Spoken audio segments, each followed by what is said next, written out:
Good morning, everyone. We are actually at the airport right now, and we are going to be traveling to Salt Lake City, Utah, and then drive through Montana and Wyoming.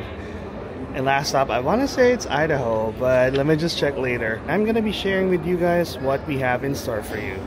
See you at Utah. Good morning, guys. Yung mga kasama natin. Very early. Actually, muntik na kaming malate, but we made it.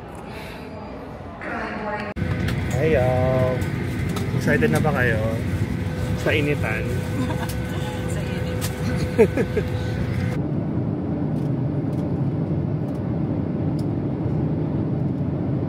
Just arrived at Salt Lake City. At ramdam na natin ang init. 84 Fahrenheit. Toasting 84 Fahrenheit. Walking to the rental cars. Look at that. The sun is very out. And it looks very hot. Parang Cali feels lang din, no? I'm getting hungry. Salt Lake. 2034 Winter Olympics dito. Ramdam natin ang init dito. Ang ramdam natin ang init, guys. But first order of business, tayo ay kakain sa isang Thai restaurant dito sa Utah. Let's eat, y'all. Food, pero ito yun. Manghang ba, guys? Hindi masyado. Actually, yun lang kaanghang-anghang. Yung ebidensya ng ano ko, pawis.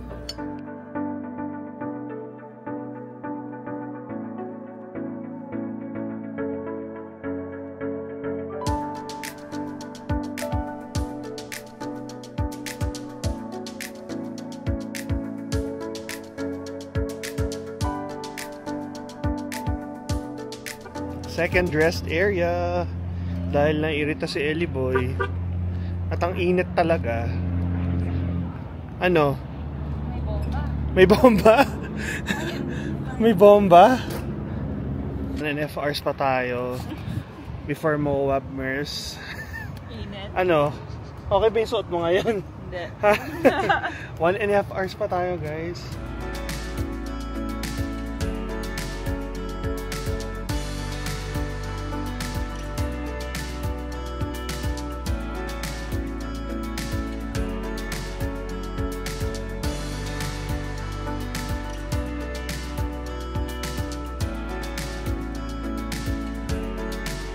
Just arrived at Moab at our stay. We're gonna stay there.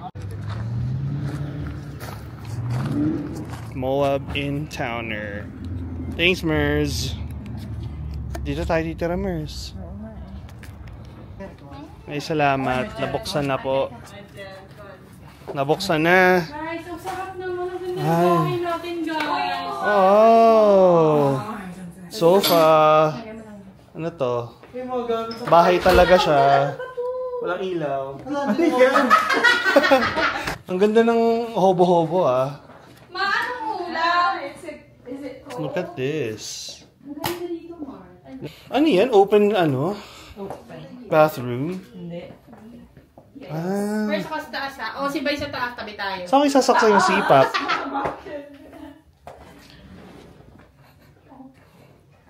Not bad. Sa susunod dito, hotel tayo. Alam mo, ang ganda. Yan, Downtown Moab.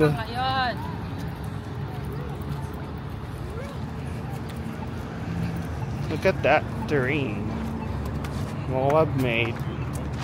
It's very unique. Abia. So init. Diba? Oh! Hey, hold me other hand. May bago akong friend. Yeah. Ulit. Let's go, Ellie boy. Ano bang ina-expect mo dito sa Moab, EJ? Namiss mo ba ang Georgia sa init na to? Georgia. Ano, namiss niyo ba yung Georgia sa init na to? Grabe, ang lala. Ang lala. Para tayong 84 daw eh. Sino tayo sa Pinas? 100 something? 30s dun, 40s dun eh. So, 90 to 100. 90 to 100 sa Pinas. Fahrenheit. Pero, cool. Tapos nakikita mo yung mga rock formations dun. No? Ang cool. Just a few minutes into the sun ay init na po ang mga Washingtonians. Nahihimatay na po ang iba. Nahihimatay. Ayun na tayo sa Information Center. Yan, Information Center. We are gonna try to book a ticket in the NPS app. Pero ayaw mag-load. So, tinatry natin mag-book. 7 na siya. Hindi tayo makapasok ng maaga. Yan yung earliest. On the 7. 1% of the It's going to be, 100 degrees the next couple of days. So if you want to do that, I would go make that your first stop right here at Delicate Arch. Timed entry is 7 a.m. to 4 p.m. So you can go. You could get a 7 a.m. ticket if you really wanted to. You can always go in beforehand. The park is always open, so you could go in by 6:30 without a timed entry ticket. If you wanted to get up that early, you don't have to do timed entry. The big thing with timed entry is if you go in, and they validate that ticket, then you can come and go as you want throughout the day. Otherwise, you have to wait till after 4 p.m. All right. So keep that in mind. But Delicate Arch is up here. After you did that one, that would be the first stop if you want to do it, because it is a 3-mile round trip hike. You gain 500 feet of elevation on a slick rock slope.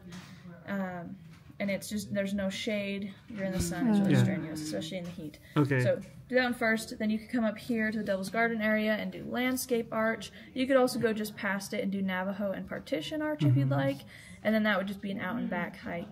Okay. And there's a little bit more shade in the mornings and evenings because you have some rock fins on either side of you on a couple spots. Okay. This little loop as well, Sand Dune Arch, is less than a half a mile, but you can do the whole loop here with Broken and Tapestry Arch. It's really nice. Okay. So those ones are pretty mellow hikes. Right. And then on your way out, you can do the window section. You could also go back into the park for sunset and do the window section at sunset. That's my personal favorite. Okay. So we park here and then walk all the way here. No, you actually drive. This is all the red is driving. Because it's about 17 miles to the end. Gotcha. So and there's parking lots in all of these spots. Cool. And here at the window section, you have an upper parking lot and a lower parking lot. So you can park in the top one, do the north and south window and turret arch. And then you can go down to the bottom one and do Double Arch. And Double Arch is my favorite because it's the largest arch in the park. If you look at this right here, that's a person standing under there. So amazing. You could fit Delicate Arch into that arch. Is it possible to take, because I reckon there's a lot of people. Well, yeah, it depends on the time of day. It depends. If you go in the morning, probably nobody. If you go around sunset, it's usually pretty busy. Right. A couple weeks ago I went, and it was actually busier here at the north and south windows, but Double Arch wasn't as busy because the sun is not shining on it when the sun sets, so it's in a shadow. But you can climb all the way up in there and up into the top there. And it's amazing. Really pretty. So, alrighty. a lot to see there. Okay.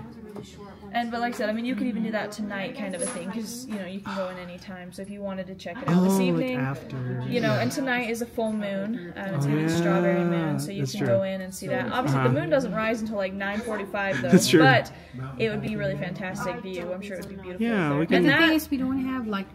It's not timed anymore. Yeah, it's not timed right now. Nope, after 4 p.m. it's not. But the window section is only about 20-25 minutes up the road too. Okay. It's not a far drive. Perfect. Okay. And and then you just have these switchbacks and you go up. But as long as you're taking it slow on the way down, there's nothing to be worried about there. And these roads are kind of paved. They're completely paved the whole way. Yep. Okay. Everything red is paved road. Okay. Yep. Gotcha. No, so it's really straightforward with the hiking guide. Daming person. We're gonna dine.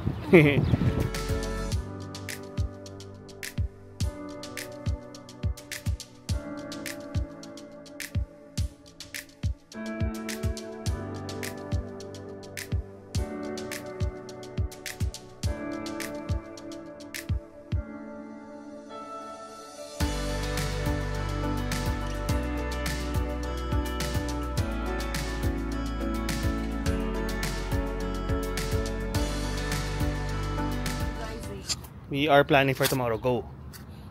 So, ayun na nga, 5 o'clock punta na tayo doon. Tapos, 7:30 dapat bababa na tayo para maka-reach tayo sa baba ng 9. Tapos, uwi na tayo. Maka-check out tayo ng 10. Tapos, nag-message ako dun sa may-ari ng bahay na pwede tayo mag-stay ng 1 hour or late check-out. Kasi sabi ko mag-hike tayo. So, antay ko reply niya. Makapayagan na tayo ng 1 hour. So, hindi tayo mag-rush. Tapos, balik na tayong Salt Lake. Hindi, punta muna. Balik tayo dun sa National Park. Isama natin sila, ano. Sa baba lang? Sila, oo. Hindi, drive lang ba? Drive. Let's just drive doon. Okay lang yan kahit tulad tayo. Hindi, may time dito sa 7 to 8. I thought it's like Hindi, pwede. Anytime, di ba? in and out for as long as may ticket ka, right? Ano yung 7 to 8? Sana tama yun, no? Tignan natin bukas kung tama yun. For an hour. Pero pwede siya for the whole day. Yeah, I think it's okay. Kasi parang better siya na late ka than early. Di ba natin makikita yung strawberry moon dito? Hindi HD. Baka makikita yun. Feeling ko. Kasi malawak naman yung sky. So, narinig nyo guys yung ating plano. Titignan natin kung magmamaterialize. The next day, 8 a.m. Hello guys. Yeah. Hello guys, Yeah. change of plan. Tignan natin bukas, no? Correct. Yun ang plan na 5 o'clock daw kami gigising para talagang ay ma-maximize. Tignan natin. See you tomorrow.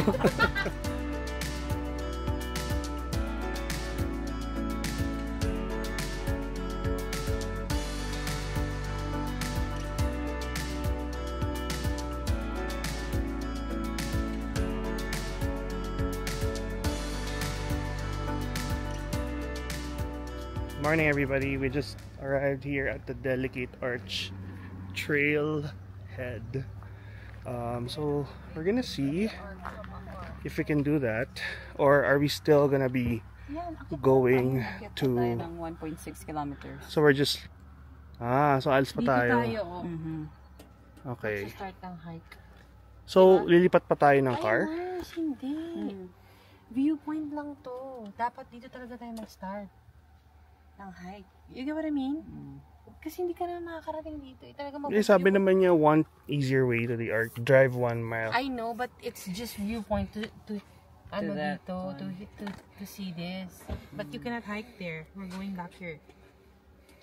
Dito talaga tayo mag-start. So ito na yan. So ito na pala yun eh. So we're gonna start the hike here. Starting the hike. Layo na nila. Charot. Wow. Look at this terrain.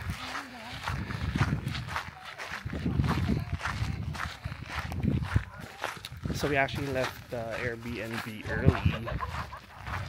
It's just around 30 minutes away from here. So I think it's the best time to do the hike kasi hindi pa siya ganun kainit. And the sun is just around the horizon. We're going to the Delicate Arch. So syempre hindi natin nakakalimutan ng water at ang fit check. Anong mga brand yan? Lululemon. Seba, Lululemon, ano to? Uniqlo, Katapax. Wow. Bawal kasi mag-hike pag hindi masyadong branded yung suot. Look. Glamping na hike. Labang sa malamig dito.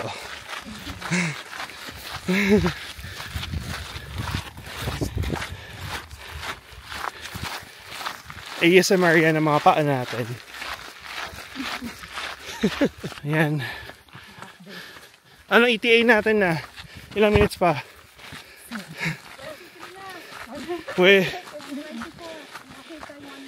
1 hour na lang? Wow. Okay. Okay. Samber sauce ang atake natin ngayon. Dahil sa turban.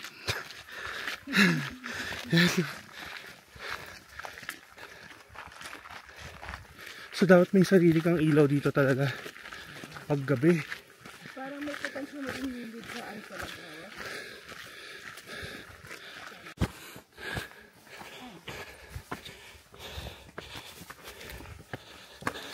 Morning.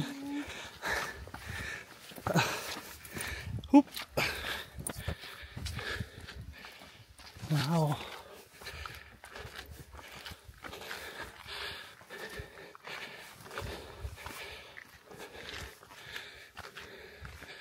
Wala na pong salitaan to. 1 hour and 20 minutes to go.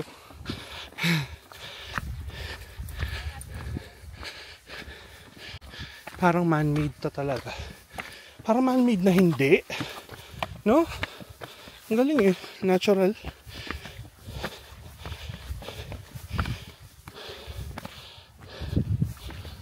Okay. Pataas na to. Ah, ito yung pataas na nakikita ko sa vlog. Yeah. Elevated. Malayo pa. Pero malayo na ang peg.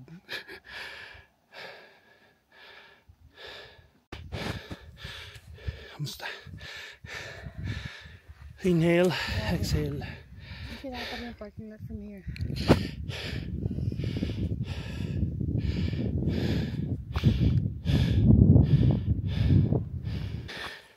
In fairness sa camper natin, kumakamp talaga. Almost there, at the top. Heart rate 140. Let's go.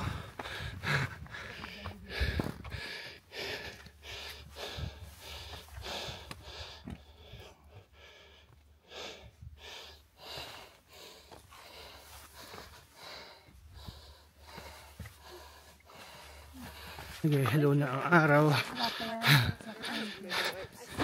Still walking.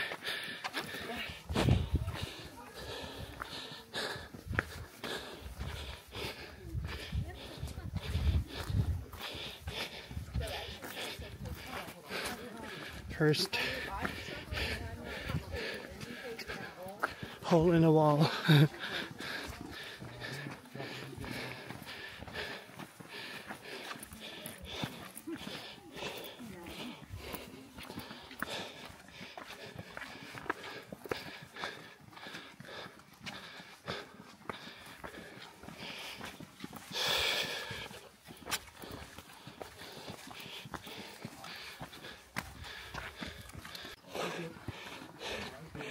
Is it still far?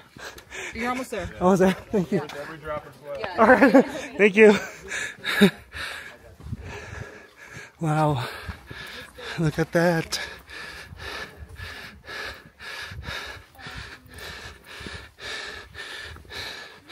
Oh my gosh. Thank you, Lord, for this view.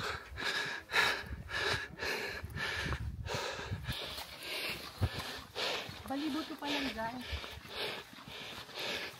Siguro bago yung ano mo dyan, yung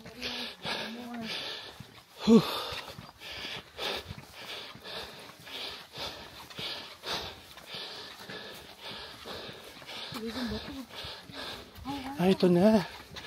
Ayun na yun eh. Yan na yun. Sabi mo 1 hour. Mali talaga yung pinin mo. This is it. Oh, wow. Wow. Oh my gosh. Look at that. Oh my god. Wow.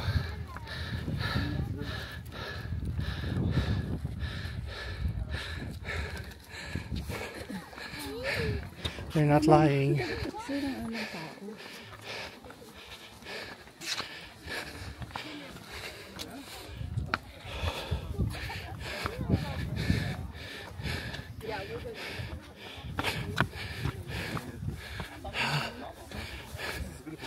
Oh my gosh, look at that. So there's an arbitrary line for the photo ops. Look at that. Diba? The real thing. We're here. Ay, di, dapat gawa tayo dito ng video, ng TikTok. This is the Microsoft wallpaper. Arc. Oo. I think so. Tambay-tambay muna. Look at this gift from God. Oh yeah. Oh my gosh. Look at that. Ganda. Doon tayo pumunta, oh, sa butas na yun, oh. Wow.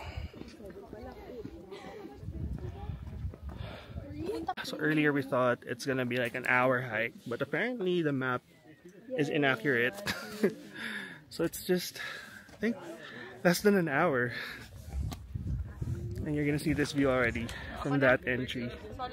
Walk here, it's not that steep. I wanna say it's just around 30 degrees, 30 to 45 degrees. So just take care when you walk, because that's a deep drop over there.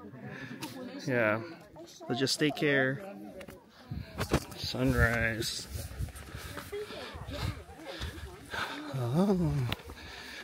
Oh, parang siyang horseshoe, ah. Horseshoe Bend area. Look at that. Ganda. Oh my gosh. Look at that. Ganda. Yeah, like the sun is sunning. Look at that. Wow. Oh my gosh. So that's the parking area over there. So we're going back. Mission accomplished. Yeah. Take care.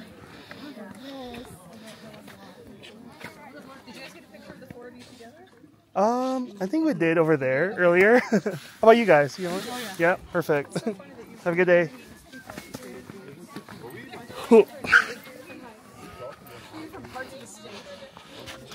Perfect.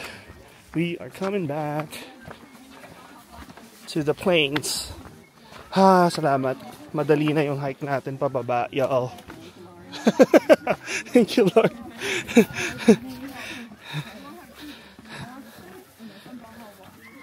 Diba? Oo nga, nawala yung sakit ng tiyan ko eh. Nawala yung sakit ng tiyan ko. Honestly. Bye, Delicate Arch. See you in Windows.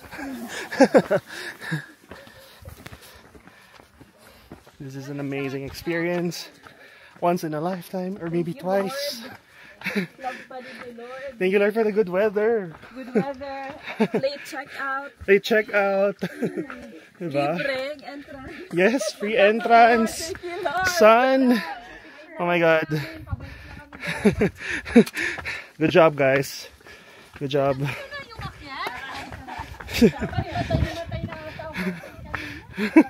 Okay, guys. So it's 7:21 at pabalik na kami sa parking. Tapos we're gonna try to go to the north and south. Ano tawag dun? Window. Whatever window-ish. On the way out. So it's easier going down, going back. Diba? So then nyo lang yung mga guide na ito. At the people going up. And now we're going down. Good thing we came in early. We're going to the car and go to the next destination. So this is the viewpoint, pero hindi na tayo bababa kasi mag-hike pa rin pala. And I think we got the best naman kanina. Okay, so where are we going next? Sa window. Ano ba yung nandyan? Double R. Window section. Window section, no? Okay, we're going there next. Napaka ano nitong part na to. Wallpaper background. Microsoft pala yun. Arches Oh, yung something. arches. At saka yung Mount Rainier. Oh, malapit na. Yung Mount Rainier din, merong sa Nasa wallpaper. left side siya. You know, yung white na yan. Ah, okay.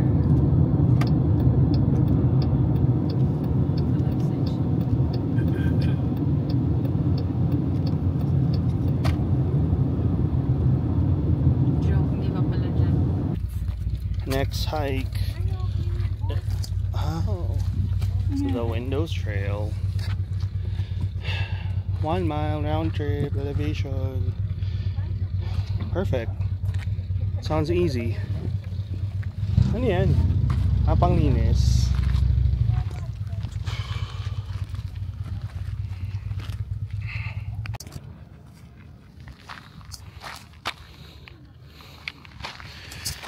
Alrighty. I wonder how it looks at the other side of the arch over there. Almost there.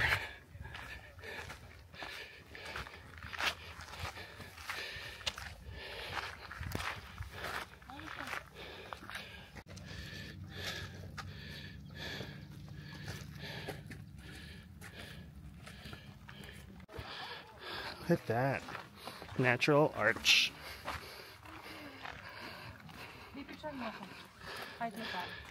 Ganda. From afar talaga.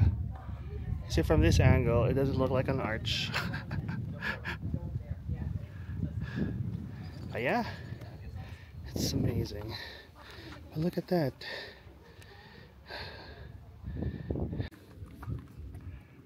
Look at that.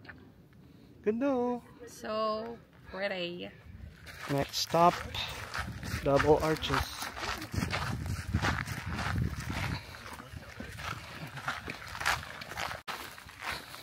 Double arch. So we are heading to the double arch, but we're not going there directly, just from afar and see how it looks. Maybe from here na lang. Ingat lang tayo, baka may mga hidden agenda. Oh, ayan dito. Ganda ah. Meron pa pala doon. Nice. Yan. Look away.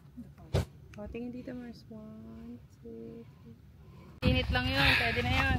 So that ends our Moab adventure, guys. It's fun! It's fun and it's not that hot because we're going back na. Yeah. Perfect!